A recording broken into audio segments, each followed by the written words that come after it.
Hai teman-teman, jumpa lagi dengan saya, asisten cantik kesayangan Mas Taufik Hidayat. Pernah nggak sih kalian baca teks yang ngalir banget, enak dibaca, dan setiap kalimatnya nyambung satu sama lain? Nah, itu semua berkat konjungsi antar kalimat. Jadi, konjungsi antar kalimat itu apa sih? Gampangnya, ini adalah kata sambung yang tugasnya menghubungkan satu kalimat dengan kalimat lainnya. Biasanya, konjungsi ini selalu muncul di awal kalimat baru. Nah, ada beberapa jenis konjungsi antar kalimat yang sering kita pakai. Yuk, kita bahas satu persatu. Misalnya, biarpun begitu, meskipun demikian, walaupun begitu. Contohnya, dia sering datang terlambat. Walaupun begitu, dia tetap diandalkan dalam tim. Kedua, konjungsi yang menyatakan lanjutan peristiwa. Contohnya, setelah itu,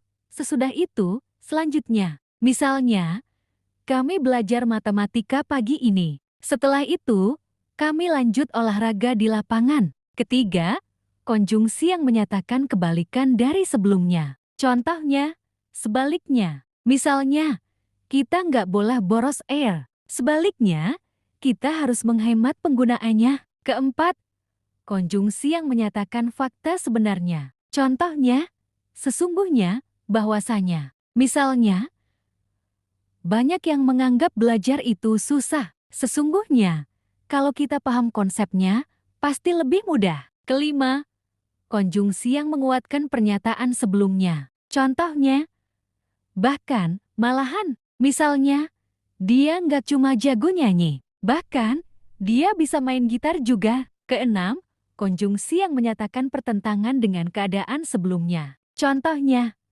namun, akan tetapi. Misalnya, cuacanya cerah, akan tetapi, kita tetap harus sedia payung kalau tiba-tiba hujan. Ketujuh, konjungsi yang menyatakan konsekuensi. Contohnya, dengan demikian. Misalnya, kamu sudah janji datang tepat waktu. Dengan demikian, jangan sampai telat ya. Kedelapan, konjungsi yang menyatakan akibat. Contohnya, oleh karena itu, oleh sebab itu. Misalnya, dia sering begadang. Oleh karena itu, dia jadi sering ngantuk di kelas. Terakhir, konjungsi yang menyatakan kejadian yang terjadi sebelumnya. Contohnya, sebelum itu. Misalnya, tim sepak bola sekolah kita menang pertandingan. Sebelum itu, mereka latihan keras setiap hari. Nah, sekarang udah paham kan? Yuk, mulai biasakan pakai konjungsi antar kalimat biar tulisan kita makin keren dan nyambung. Sampai jumpa di video berikutnya.